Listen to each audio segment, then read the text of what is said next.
Good morning. मेरी बात सारे ध्यान से सुनो कि अभी जिसके भी घर में कोई भी पेशेंट बीमार हो रहा है, किसी को फीवर आ रहा है, किसी को कोई दिक्कत आ रही है,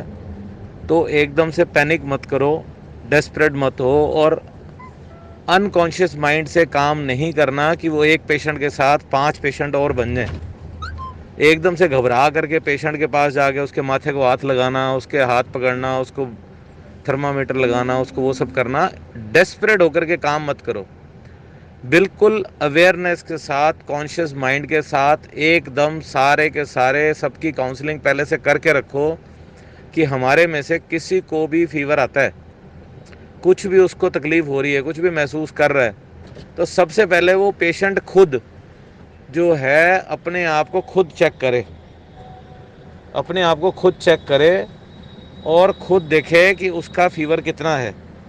और बाकियों को पहले से ही दूर कर दे और एक कमरे में चला जाए जिस कमरे में बाथरूम उसका साथ में अटैच हो। और दूसरी चीज़, उसको फर्स्ट डे से ही आप जैसे ही कोई सिम्टम आते हैं वैसे ही अलग कर दो, और आप ये मान लो कि उसको कोविड है, कोई नॉर्मल फीवर नहीं है। और बहुत लंबा फीवर की दवाई मत चलाओ कि पहले डोलो देते हैं 1 दिन, फिर 2 दिन देखते हैं, फिर 3 दिन देखते हैं। आप डोलो दे दो, लेकिन डॉक्टर से इमीडिएटली कंसल्ट करो, इमीडिएटली कंसल्ट करके, और अगर डॉक्टर कहे तो कोविड की दवाई साथ के साथ शुरू करवा दो। मतलब उसमें इंतज़ार मत करो कि ये 3 दिन पहले फीवर देखते हैं, अगर नहीं उतरा तो फिर देखेंगे। क्योंकि डॉक्टरों का ये कहना है कि इस टाइम पर जो ये कोविड का फीवर आ रहा है,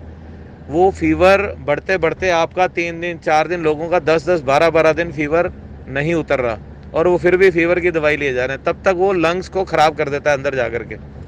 क्योंकि ये स्टेन जो है इसका, कोविड का, इस बार इतना गंदा है कि ये सीधा लंग्स डैमेज कर रहा है। तो इसलिए कोई भी ऐसा इंतज़ार, लंबा इंतज़ार मत करो कि मैं 1 हफ्ते के बाद कोविड की दवाई शुरू करूँगा। आप इमीडिएटली कोविड की दवाई शुरू करो, डॉक्टर की कंसल्टेशन के साथ, डॉक्टर से कंसल्ट करके। और उसके साथ ही जो है उसके साथ साथ ही पेशेंट को जो उसका ऑक्सीमीटर दे दो, और वो हर 2 घंटे में अपनी ऑक्सीजन चेक करता रहे कि उससे पता लग जाए उसकी ऑक्सीजन डाउन तो नहीं हो रही। अगर डाउन हो रही है तो वो उल्टा लेट करके लंबी ब्रीदिंग करके वैसे ही कर लो, वो तो सारे ही प्रैक्टिस कर लो कि उल्टा लेट करके दिन में एक बार आधा घंटा 20 मिनट लंबी ब्रीदिंग करके और अपनी ऑक्सीजन मेंटेन रखो। दूसरा, सारे घर वाले, सारे घर के लोग नीम के पत्ते, अदरक, इसकी स्टीम दिन में एक बार ज़रूर ले लो, और अपना काढ़ा, नींबू, अदरक, तुलसी, लहसुन, आंवला, ये सारी चीज़ें बिना सोचे समझे, बिना दिमाग लगाए चालू रखो इसको, सारे घर के। और अगर घर के अंदर जब पेशेंट अगर हो गया, तो उस टाइम पर बाज़ार से, केमिस्ट की दुकान से, जो हॉस्पिटल के अंदर ये पीपी किट यूज़ करते हैं, पीपी किट वाले गाउन,